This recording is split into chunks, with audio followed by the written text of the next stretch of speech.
पाकिस्तान की America Iran तनाज़ों को मुज़ाकरात से हल कराने की कोशिशें जारी हैं। पाकिस्तान ने फरीकैन से कम्युनिकेशन के चैनल खुले रखे हुए हैं। वज़ीर आज़म शहबाज शरीफ का ईरानी सदर यूरोपीय काउंसिल के सदर से राब्ता हुआ। तुर्की के सदर ने वज़ीर आज़म पाकिस्तान की अमन कोशिशों को सराहा। तुर्की अमन कोशिशों की मुसलसल हिमायत कर रहा है। तर्जुमान दफ्तर खारजा की ब्रीफिंग कहा, टेलीफोनिक गुफ्तगू में तमाम रहनुमाओं ने मुज़ाकरात और सिफारतकारी की अहमियत पर जोर दिया। वज़ीर आज़म ने ईरान के वक्त इस्लामाबाद भेजने के फैसले का खैर मकदम किया।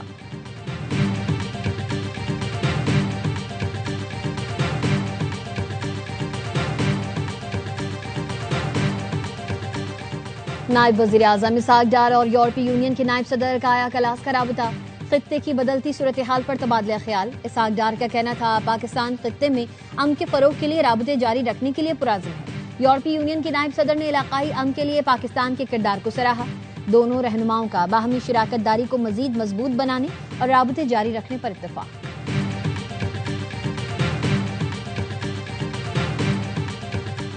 आबनाए हुर्मुज़ में गैर मुल्की मुदाखलत कबूल नहीं। ईरान अपनी समंदरी हुदूद के तहफ़्फ़ुज़ के लिए पूरी तरह तैयार है। ईरानी सदर मसूद पेज़ेश्कियान कहते हैं, खित्ते और आबनाए हुर्मुज़ में कशीदगी के जिम्मेदार अमरीका और इसराइल हैं। आबनाए हुर्मुज़ ईरानी कौम की अजीम मज़ाहमत की अलामत है। नाकाबंदी या पाबंदियां आयद करने की कोशिश बैनुल अक़वामी क़वानीन के मनाफी है। इस स्कीम के हवाले से पहले साल में हमने जो हदफ मुकर्रर किया है 50,000 घरों के लिए है, जिसके लिए 321 अरब रुपए की फाइनेंसिंग मुख्तस की गई है।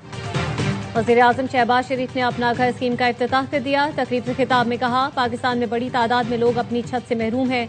आम आदमी को छत की फराहमी हुकूमत की तरजीह है। पहले साल 50,000 घर और आइंदा 4 साल का हदफ 5 लाख घर है। स्कीम पर अमल दरामद का माहाना बुनियादों पर खुद जायजा लूंगा।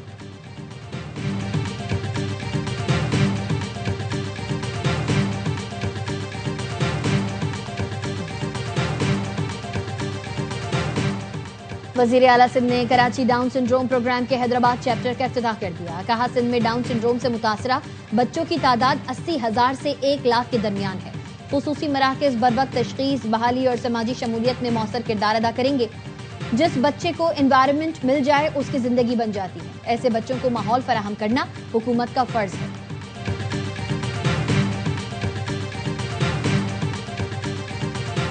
इस्लामाबाद हाई कोर्ट के जजेस के तबादलों के मामले पर सुप्रीम कोर्ट पहुंच गया। Lahore high court bar association ने जजेस तबादलों को सुप्रीम कोर्ट में चैलेंज कर दिया। मौक़िफ़ इख्तियार किया, जजेस का तबादला आइन के आर्टिकल 2A के मनाफी है। जजेस ट्रांसफर के अमल में शफाफियत का फुकदान है और वजूहात नहीं बताई गई। दरख्वास्त में विफाक और जुडिशल कमीशन को फरीक बनाया गया है। सुप्रीम कोर्ट का इख्तियार समात विफाकी आईनी अदालत को नहीं दिया जा सकता। विफाकी आईनी अदालत 27वीं आईनी तरमीम के तहत वजूद में आई, इसलिए वो केस नहीं सुन सकती।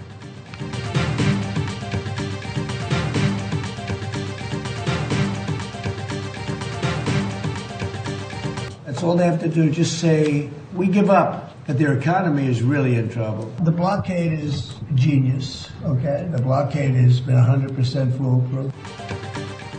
ईरान हार मान ले, जंग में अपने मकासद तकरीबन हासिल कर चुके। फोन पर मुज़ाकरात जारी हैं।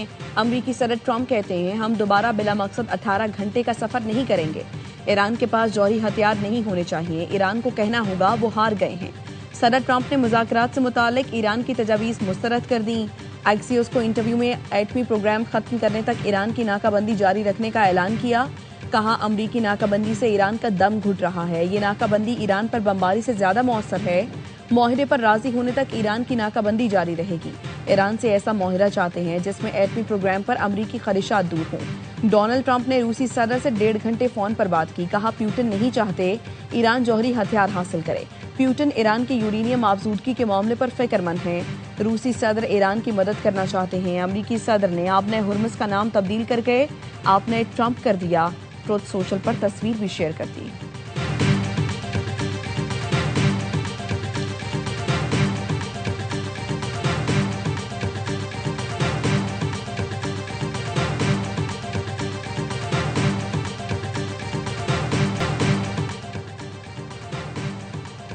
आलमी ताकतें हमारी तजावीज़ पर गौर करें। जंग किसी भी तनाज़े का हल नहीं, बल्कि खुद एक संगीन मसला है।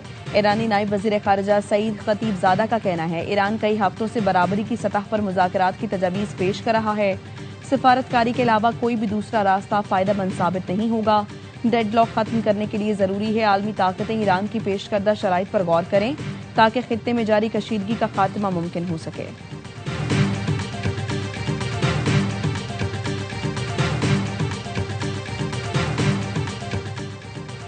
अमेरिकी फौज ने ईरान के खिलाफ मुख्तसर और ताकतवर हमलों का मंसूबा तैयार कर लिया। सेंटकॉम के सरबराह एडमिरल ब्रेट कूपर नए मुमकिन हमलों के मंसूबों पर सदर ट्रंप को ब्रीफिंग देंगे। न्यूज वेबसाइट एक्सियोस ने जराये के हवाले से बताया, मुख्तसर और ताकतवर हमलों में ईरान के इंफ्रास्ट्रक्चर को भी निशाना बनाया जा सकता है। वाशिंगटन को उम्मीद है इससे ईरान जौहरी प्रोग्राम से मुतालिक मुज़ाकरात की मेज पर ज्यादा लचक दिखाने पर आमादा होगा। एक मंसूबा ये भी है आपने हॉर्मुज़ के एक हिस्से पर कंट्रोल हासिल करके उसे तिजारती जहाज रानी के लिए खोल दिया जाए। खुसूसी अफवाज भेजकर अफजोदा यूरेनियम हासिल करने का भी ऑप्शन मौजूद है।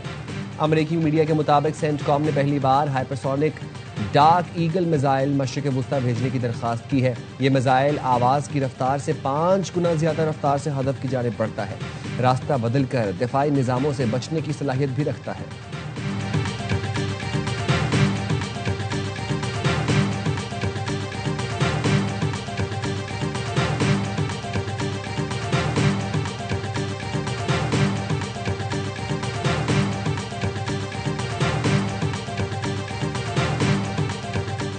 दोबारा जंग छिड़ी तो उसका मरकज अस्फहान के करीब और मुल्क का मगरबी हिस्सा होगा। अमेरिका दोबारा जंग शुरू करता है तो ये उसके लिए तबाहकुन होगा। ईरानी सुप्रीम लीडर के मुशीर मोहसिन रजाई का कहना है, दुश्मन तेहरान में कुछ बम धमाके और कत्लो गारत भी कर सकते हैं। अगर वो जमीनी हमले की कोशिश करते हैं तो वो अपने फौजियों की एक बड़ी तादाद को कैदी बनाने के लिए तैयार रहें। ईरानी बहरिया के कमांडर शाहराम ईरानी ने खबरदार किया है, अगर अमरीकी अफवाज ने पेशकदमी की तो फौरी कार्रवाई की जाएगी। ईरान ने आपने हुर्मुज़ को बहीरा अरब की समत से बंद कर दिया है और अगर अमरीकी फोर्सेस ने आगे बढ़ने की कोशिश की तो सख्त रद्द अमल दिया जाएगा। जल्द ऐसे हथियार सामने आएंगे जिनसे दुश्मन डरते हैं।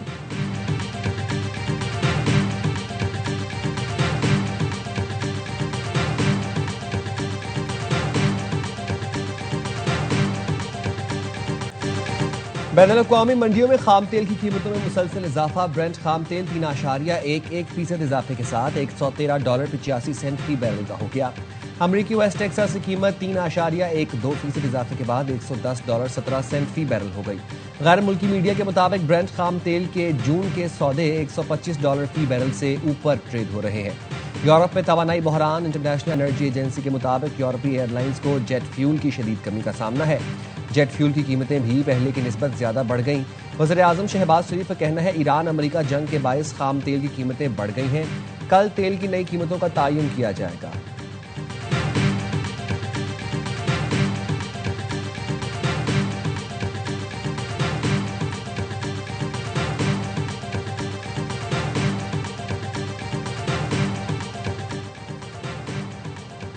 अमरीका ने आपने हुर्मुज़ में जहाजरानी बहाल करने के लिए नए इत्तेहाद की तजवीज़ पेश कर दी।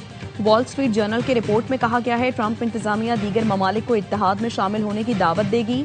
अमरीका ने मैरीटाइम फ्रीडम कंस्ट्रक्ट के नाम से नई हिकमत अमली तैयार कर ली। जहाज़ों की महफूज नकलो हरकत बहाल करने के लिए बैनुल-अक़वामी ताउन पर जोर दिया गया है। USS जेराल्ड आर फोर्ड की मशरिक़ वुस्ता से वापसी। अमरीकी अखबार वाशिंगटन पोस्ट के रिपोर्ट के मुताबिक अमरीकी तैयारा बरदार जहाज जल्द वतन वापसी के लिए रवाना होगा। जेराल्ड आर फोर्ड की तकरीबन 10 माह तवील तैनाती के बाद अमले की वापसी मुतवक्के है। मशरिक़ वुस्ता में अमरीकी बहरी फायर पावर में नमाया कमी का इम्कान है। मशरिक़ वुस्ता में इस वक्त 3 अमरीकी कैरियर्स मौजूद हैं। नॉर्मल पासपोर्ट की फराहमी का वक्त 21 रोज से कम करके 14 दिन कर दिया गया। वज़ीर दाखिला मोहसिन नकवी और तलाल चौधरी की ज़ेर सदारत इजलास में शहरियों के लिए बड़े फैसले। पासपोर्ट दफातर में 15 रोज के अंदर मुकम्मल कैशलेस सिस्टम राइज करने का टास्क दे दिया गया।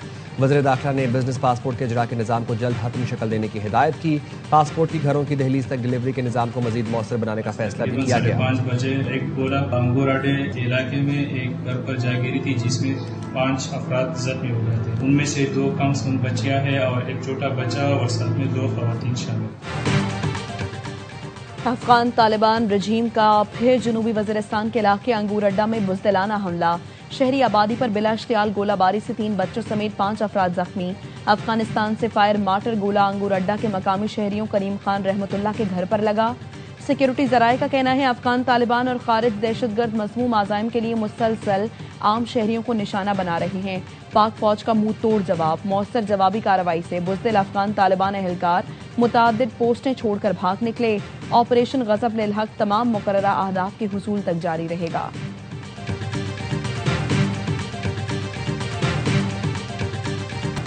ईरानी हुकूमत अब भी बरसर इक़्तिदार है। एटमी मवाद ईरान के पास मौजूद है। अब में हुर्मुज़ जो पहले खुला था अब बंद है। इस जंग में 13 अमरीकी फौजी हलाक, 380 जख्मी हुए। अमरीका के अरबों डॉलर खर्च हुए। इन तमाम नुकसानात के बावजूद आप समझते हैं कि जंग जीत रहे हैं तो आपकी दिमागी हालत पर सवाल उठाना चाहिए। अमरीकी रुकन कांग्रेस सारा जैकब्स की ट्रंप इंतजामिया पर गोलाबारी। पूछा क्या ट्रंप की जहनी हालत ऐसी है कि वो कमांड इन चीफ की जिम्मेदारी निभा सकें। अमरीकी वज़ीर जंग का तीखे सवालात पर जवाबन सवाल पूछा किया आपने यही सवाल जो बाइडेन के बारे में भी पूछा था। सारा ने कहा सदारती इंतखाब में वो पार्टी के उम्मीदवार नहीं थे।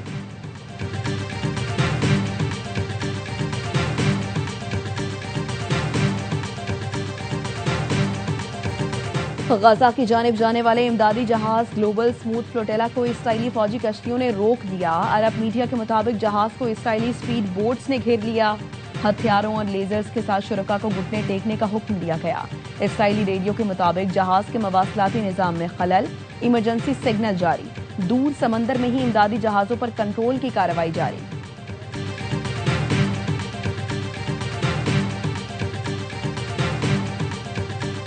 सोमाली बहरी कजाकों के हाथों ऑयल टैंकर अमले समेत इतवा। सिफारती जराये का कहना है सोमाली हुकूमत ने 11 पाकिस्तानी मगवियों की वापसी के लिए तहरीरी ताउन की यकीन दहानी करा दी। पाकिस्तान ने सोमाली कजाकों के हाथों 11 पाकिस्तानियों को अगवा का मामला सोमालिया के साथ उठाया था।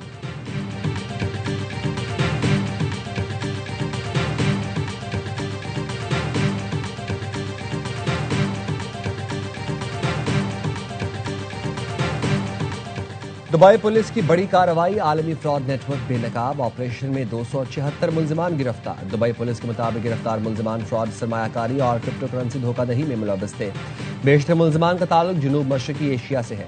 मुलजिमान के सरगना को रॉयल थाई पुलिस के ताउन से थाईलैंड में गिरफ्तार कर लिया गया। जालसाज गिरोह ने सोशल मीडिया के जरिए कई मुल्कों के अफराद को लूटा। दुबई पुलिस ने अमरीकी FBI और चीनी पुलिस के साथ मिलकर मुश्तरका कार्रवाई की।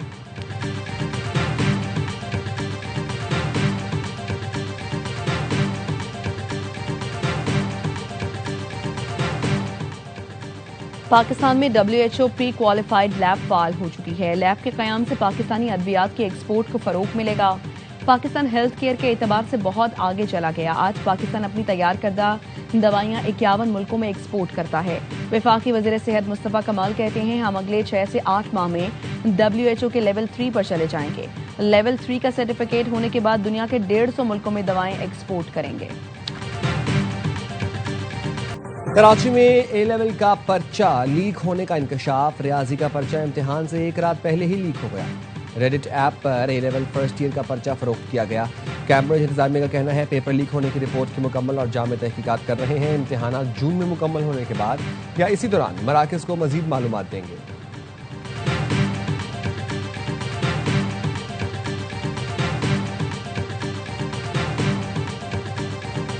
सिंध के बेशतर अजला में मौसम शदीद गर्म और खुश्क रहने का इम्कान। आज से 3 मई तक सिंध के वस्ती और बालाई इलाकों में हीट वेव का खदशा। कराची में दिन के वक्त गर्मी की शिद्दत ज्यादा हो सकती है, हीट वेव का इम्कान नहीं। तिबी माहिरीन का कहना है शहरी दिन के औकात में सूरज की बराह रास्त तपिश से बचें और पानी का इस्तेमाल बढ़ा दें।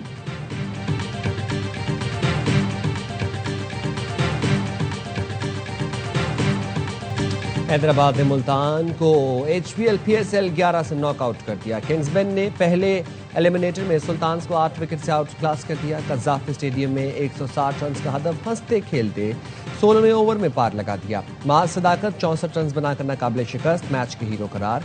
उस्मान खान ने भी 64 रन की इनिंग्स खेली। मुल्तान की टीम पहले खेलकर 9 विकेट पर 159 रन बना सकी थी। शान मसूद की 46 गेंदों पर 69 रन की इनिंग्स जाएगा। फाइनल में रसाई के लिए हैदराबाद की टीम जुम्मे को इस्लामाबाद से 2-2 हाथ करेगी। इवेंट के तमाम मैचेस ए स्पोर्ट्स पर बराह रास्त दिखाए जा रहे हैं।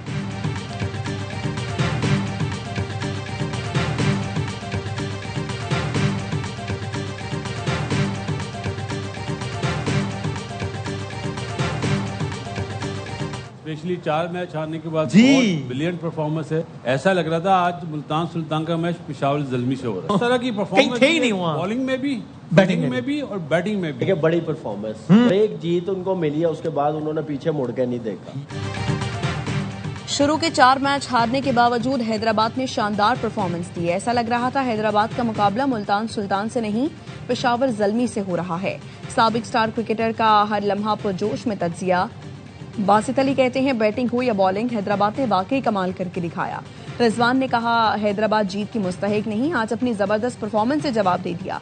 कामरान अकमल ने कहा एक जीत के बाद हैदराबाद ने पलट कर नहीं देखा, टॉप क्लास परफॉर्मेंस दी, ऐसी टीमें बड़ी खतरनाक होती हैं।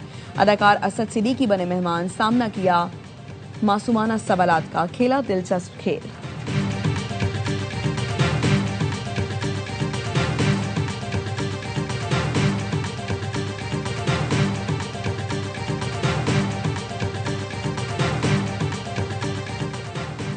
और एशियन बीच गेम्स में पाकिस्तानी पहलवानों ने धाक बिठा दी। इनाम बट और असदुल्ला पहलवान ने सिल्वर मेडल सीने पर सजा लिए। सानिया चीन में खेले गए इवेंट में दोनों ने आला मयार की कारकर्दगी पेश की। बदकिस्मती से फाइनल ना जीत सके। पाकिस्तान ने रेसलिंग में 2 चांदी और कबड्डी में कांसी का तमगा हासिल किया।